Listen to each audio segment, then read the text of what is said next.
საქართველო ერთადერთი ქვეყანაა, სადაც ხატმებრძოლეობა არ ყოფილა. ამის მაგალითია თელოვნის ჯვარპატიოსანი.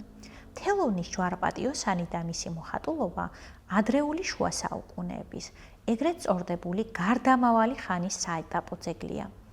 საკურთხევლის კონქში საყდარზე დაბრძანებული უფალია. აქეთ-იქით კი შევდომით გამოხატული ანგელოზებია წარმოდგენილი.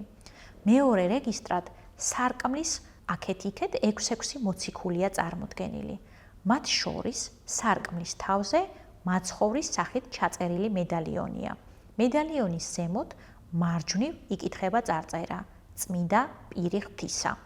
თელოვნის ჯვარპატიოსანში წარმოდგენილი პირი ღვთისას გამოსახულება უადრესია ქრისტიანულ ფრესკებში.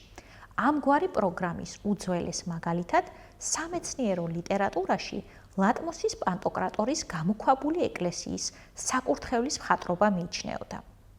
თუმცა დრაპირებული ქსოვილის ფონზე წარმოდგენილი სახე წვეროსანი მამაკაცისა ზეცის სიმბოლოს ღვთაება ურანოს განასახიერებს, აღნიშნავს ტაძრის მკვლევარი აკადემიკოსი ზაზა სხირტლაძე.